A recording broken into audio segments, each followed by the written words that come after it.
Venga, va.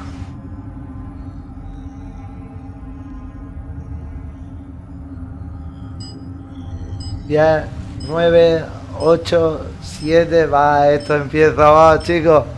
Me callo y me voy. Ahora nos vemos.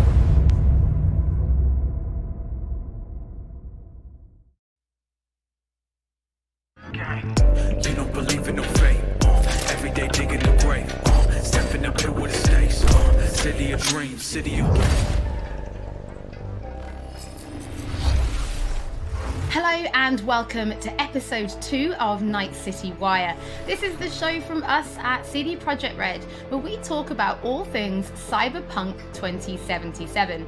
In today's episode, we're going to be deep diving into Life Paths and showing you a brand new gameplay video, as well as having a chat to Philip from our quest team. Then we're going behind the scenes and taking a look at how Refuse to bringing the band Samurai to life. And then we're showing you another new gameplay video and having a chat to Pavel, our senior gameplay designer, about just some of the tools of destruction that will be at your disposal in Night City. So let's get started. Street Kid, Nomad, or Corpo? Which will you pick first?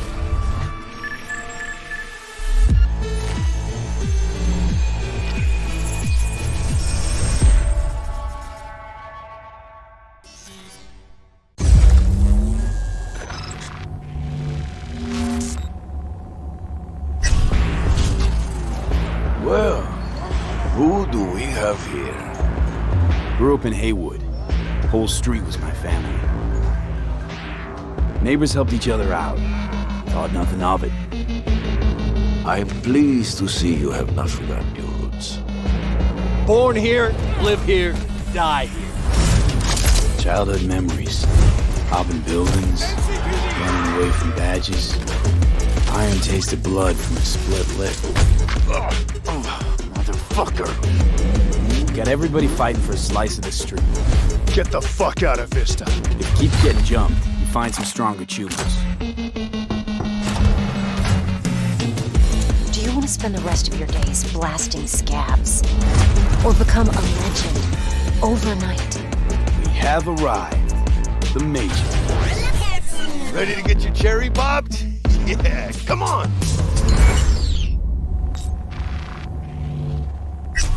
My childhood? Let's see. Racing my bobber for the first time through the hills? Oh, and first kiss in the middle of a synth cornfield. We nomads choose who to make our family. A choice forges strong bonds and a higher duty that stands solid as an old oak. My family's in pieces. That's why I'm headed for Night City. Makes you an outcast among outcasts. Miss this, you know? Camaraderie. I know. I saw it in your heart the first time we met. Know what I always liked about nomads? Your taste, no, hunger for freedom. Not easy to come by in Night City. Corp's got their grubby claws and everything.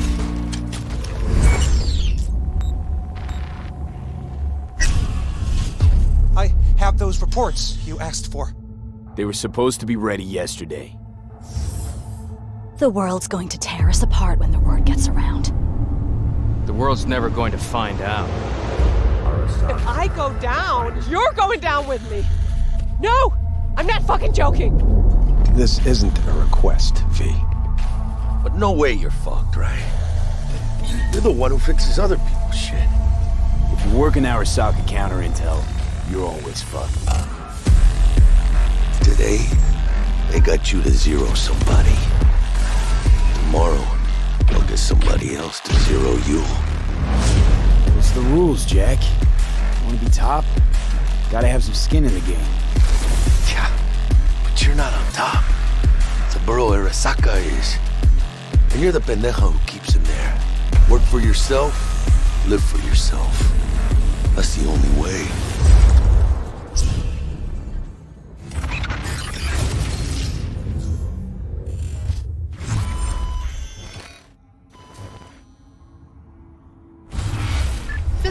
so good to see you again. It's actually been a while since I've had a chance to interview you about cyberpunk. So I think for today, we'll start with a question that everybody wants to know. How does the path you pick affect your time in Night City? It actually affects your time quite a lot throughout the whole game, but let's start at the beginning, because basically our game has 3 different starts depending on your life path. As an example, if you choose the street kid life path, you have lived most of your time in Night City. You know the streets, you know the gangs, you know the slang, you kind of know what's going on in the, let's say, lower life aspects of the city, which can of course give you lots of good opportunities also later on in the game. But if you start as a nomad, you actually used to be part of a nomad clan and a nomad family, because nomads that roam the deserts around Night City, that we call the Badlands, actually value their family above anything. But for one reason or another, you actually left that family behind, and now the beginning of the game for you will actually be how to get into Night City and how to make a new life there. Then you can also choose to actually be a corpo and choose the corporate life path. And that basically means that you're not at home in the streets of Night City or in the deserts of the Badlands, but actually inside a boardroom, because you rose the corporate ladder of the Arasaka Corporation, which basically gives you the ability to sometimes, read between the lines, read people when they're trying to do business, which of course can give you many nice opportunities later on. So this isn't just about the start of the game. Can you maybe help people understand how this translates into the gameplay? Yeah. So the thing is, we make Cyberpunk a real RPG, and part of that is that you can play your character from the start to the end. And of course, we have these life paths affecting the beginning of the game, but we wanted to make it so you have your life path opportunities throughout the whole game until the game is over. And as an example, we do that by giving you additional options in dialogues. So I can give you one specific example. And this is a mission where you have to steal a flathead robot from the Maelstrom gang. Basically, those Maelstromers stole that flathead before from a corporate transport. And the owner of that corporate transport, Meredith Stout, wants you to do something else. And this is an optional objective. And even within that objective, we want to give you some options. So as an example, if you have a corporate life path, you basically know what Meredith Stout is really about. You can read between the lines and you can get some additional options that maybe actually later enable you to do a completely different thing with the Maelstrom gang. And if you're a nomad, you know exactly some more details about how these Maelstromers would have even been able to steal a robot like that from Meredith Stout, who's part of the very powerful Militech Corporation. As a street kid, we as an example don't give you a specific new dialogue option in that dialogue, because as a street kid, you do not have a lot of experience dealing with higher up people like Meredith Stout. But we want to give you additional options that fit your life path very well. So later when you actually talk to the Maelstrom gang, one member of the gang offers you some illegal substance, but as a street kid, you actually know what this is about. You can talk some shop with him, and that might actually make that character like you a little bit more. So Philip, I do have a couple of extra questions for you based on the video we just saw. And the first is about nomads.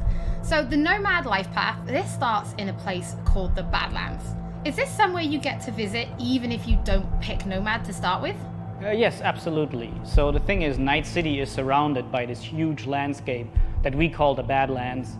And you can go there whenever you want. So as an example, if you actually do play the nomad life path at the start and you are in the Badlands, you can even see Night City on the horizon. And we want to give you the option later in the game, if you want, you can just take your car and drive out of the city. You can go there whenever you want. Thing is, you might not want to, because the Badlands can be a pretty dangerous place at first, because time has not been very kind to the Badlands. There have been many wars in the past, there's global warming, so most people that do live out there don't really have another choice about it, or are nomads that love this life and are all about it and are very battle-hardened. We of course also want to tell their stories, because we want to tell many different stories throughout the cyberpunk genre, which means that you will also find missions that lead you out in the Badlands or where you deal with the people living there. So Philip, can you tell us a little bit more about the character Padre? He's the guy we see giving his business card to Street Kid V in the video. Who is this man? Yeah, so Padre is actually one of the fixers in Night City. And fixers are people that work as intermediaries.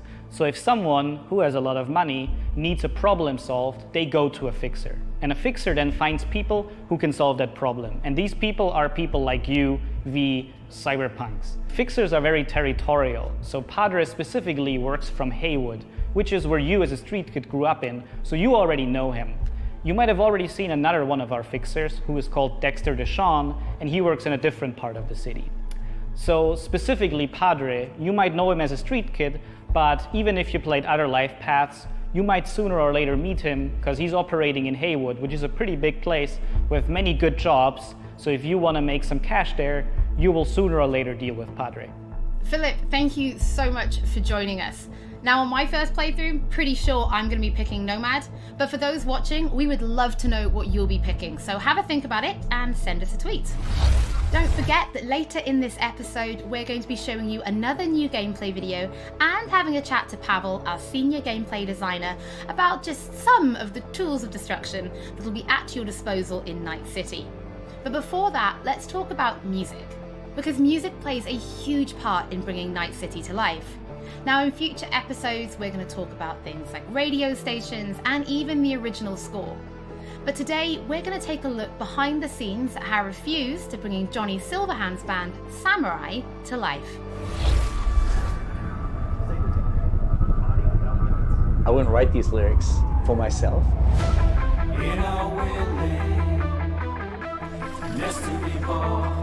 So it's kind of interesting to get into like the mindset of who is this character and what would they write about, or what's their agenda. It's interesting to try to like catch a language that's his and try to catch a language that's like a part of this game.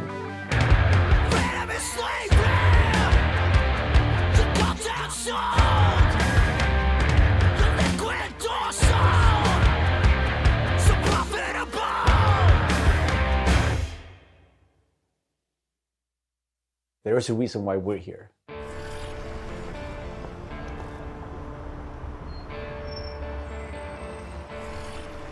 It was Piotr maybe who was a fan of the band. He knew Refuse and he knew my voice and he said, oh, that's a perfect voice for Johnny.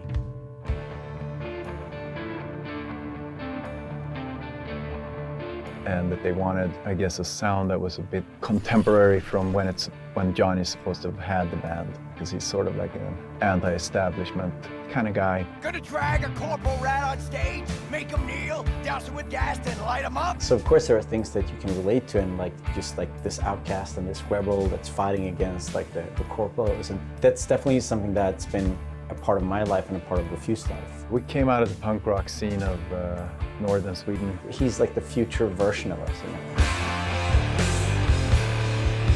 So I think it makes sense. I think it totally makes sense for us to be here making these songs about him or for him, you know? So it's pretty cool. Yeah. No trills. But yeah, but like wide vibrato.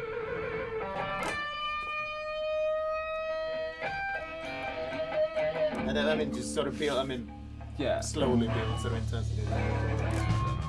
We don't have a different mode than just going all in. So we really work on these songs, trying to make them as good as possible. But then they're not actually our songs. It's interesting as a musician to play another musician, because that's essentially what we're doing. I mean, we're not here as Refuse, we're here as Samurai.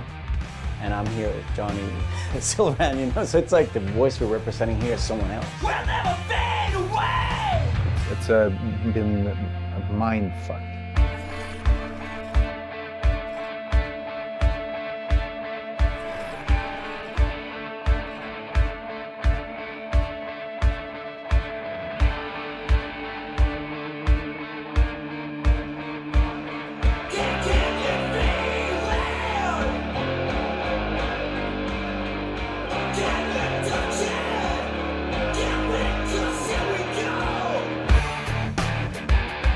I mean, the shouting in itself is just like second nature to me, because I've been doing this for a very long time. But then when someone comes in and says, I'm happy with everything except for Azalim. Again, it's Azza. Azza. I think we had it earlier, but let's do one more. Okay. The shouting's great, but think of that accent, or think of that like enunciation. It's a bit weird because it's a very different way of singing when you're screaming like that, and it's hard to sort of swallowing some syllables there. Adjust your accent. Oh yeah, just try it again. So it's been a bit kind of frustrating. It wasn't horrible, but it wasn't great. But I mean, I get it. I mean, we have to maintain the illusion that this character that's a character of the game also is me, like when I'm singing it. So it makes sense. But yeah, it's a bit different to have someone telling you exactly how to enunciate things, because I'm not used to, usually people are just like give me a thumbs up, and then like, you know, you think the things like the rhythm, and you think about the pitch, and you think about all these things, but then someone comes in and like, that word sounded weird. I'm like, what? No, it's how I sing. But so it's been a very, yeah, a bit painful at times. But it's all right. See this song, I'm chipping in. Roll the bones, I'm chipping in. Bet that cone, I'm chipping in. Mayhem flows.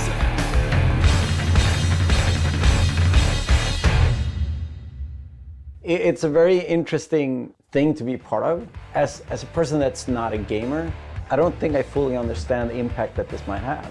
If people like these songs and if people are excited, then that's going to be great.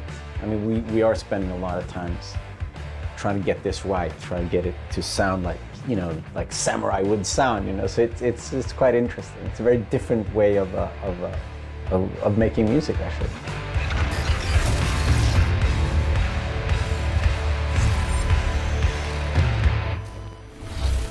You can already find 3 samurai tracks available on streaming services: Chippin' In, Never Fade Away, and The Ballad of Buck Ravers. But we're excited to announce a 4th new song called A Like Supreme, which is coming to streaming services today. That means you can check it out once the show is over. Don't forget that if you're tuning in late, or if you just want to watch anything again, we will be uploading everything to our channel soon. Next up, Pavel and I are going to introduce you to some creative ways that you can solve problems in Night City.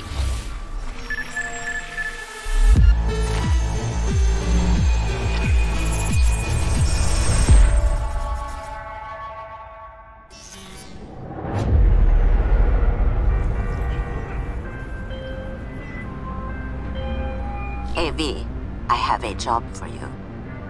A client of mine is making an arms deal. He needs protection. It could get hot, very hot. The gun dealers are Maelstrom. Alas, nothing ever transpires as planned with them. You better gear up for this.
So V, are you willing? Yeah, I'm in.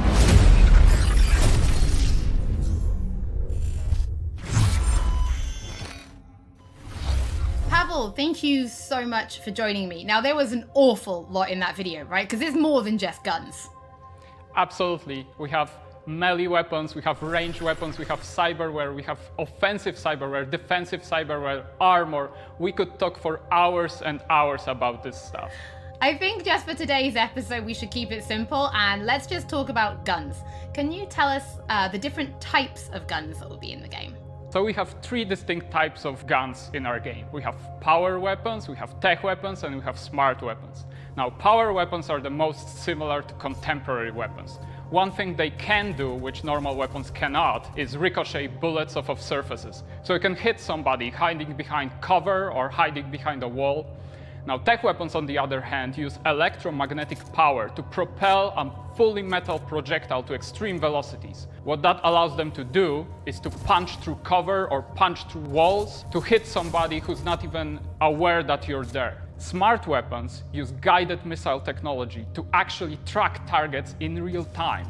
So you can hit somebody who's dodging, running away from you, or you can hit somebody who's hiding behind cover. So Pavel, Cyberpunk doesn't just contain FPS elements, right? It's also a fully fledged RPG. So can you tell us how you guys approached introducing those RPG elements into gunplay? So I can tell you one thing, Holly, it wasn't easy to merge those 2 elements together. Now, we've spent a considerable amount of time merging the RPG and FPP side of our game. What the player will experience is that V changes from a small-time mercenary to a legend in the world of Night City. V becomes more and more proficient in using weapons as the game progresses. So they will see that reload times become shorter, the accuracy of your weapons grows, you will have faster aiming time, you will move faster with your weapons. Everything becomes more in your control, and that gives you more opportunities to defeat the biggest encounters that we've designed for you. So I have prepared a few extra questions for you, Pavel, if you're feeling up to it. Of course. Okay, well the first is going to be, how do you find more weapons in Night City? Like, where will players be looking for them? So I expect the players to look everywhere for new and exciting weapons. You can, of course, buy weapons at vendor shops, and they will house an entire catalog of weaponry that you can get. However, the best weapons that you can find will be taken from enemies or loot caches that we have everywhere in Night City. The weapons rarities range from common through uncommon up to rare and then legendary. And as they go in rarity, they actually climb in power. However, legendary weapons are very specific in such a way that they possess unique abilities that you will find on no other weapons in the game. The players will actually need to make some tough choices to find some legendary weapons, because maybe they need to choose whether to kill a person who holds the legendary weapons that they want, or to spare them because they like them as a character. So next question, let's talk about weapon modifications. What mods can people give to their weapons in Night City? So we have 2 types of modifications in the game. One of them would be modifications that we call attachments. So these would be scopes and silencers, and you can see them actually being attached to your weapon as you're playing the game. They give you statistics advantage, and they give you more opportunities in gameplay. The other part of mods would be software mods. Now, these are basically small chips that you install in your weapon, and they actually change the statistics of the gun. They can give you damage, they can give you accuracy, or they can give you more fire rate. Some of those mods actually change the gunplay on a more fundamental level, so they can give you non-lethal rounds, biochemical rounds, to tear through that armor even faster. So I suppose for my final question, why don't you tell us about your favorite weapon then? Which is your favorite weapon so far in Night City? Oh, there are so many weapons that it's hard to choose just one. But I can mention some manufacturers with their weapons that I absolutely adore. The first manufacturer would be Tsunami Defense Systems, who produces the sniper rifle Nekomata. That's a tech sniper rifle. That means that it can pierce through walls. So you can actually hit somebody who's hiding behind cover or who doesn't even know you're there. Of course, I also like a close quarters approach. And what that needs is a shotgun. One of the shotguns that we have in the game is Budget Arms Carnage. Now, that thing is cast from pure steel, and it weighs a ton. However, you can cut a person clean in half with it. Another shotgun that I absolutely love, it's for a more refined approach, I would say, is a smart shotgun, Kangtao Zhuo. That thing has 8 barrels, and that means it can track 8 targets independently. Now, killing an entire room was never simpler. Pavel, thank you so much for joining me. Thank you for having me. I'm actually pretty interested to see what kind of weapons people discover when they play Cyberpunk for themselves. Before we end episode 2, this is a reminder that those who wish to dive deeper into the lore can now pick up The World of Cyberpunk 2077. This is a brand new book created in collaboration with Dark Horse Books that will give you an extensive look at what makes Night City tick before jumping into the game this November. That is it for today's episode. Thank you so much for joining us. Don't forget that if you've missed anything or if you just want to watch again, we will be uploading everything to our channels shortly. Thank you so much for tuning in, and we'll be back with Night City Wire Episode 3 soon.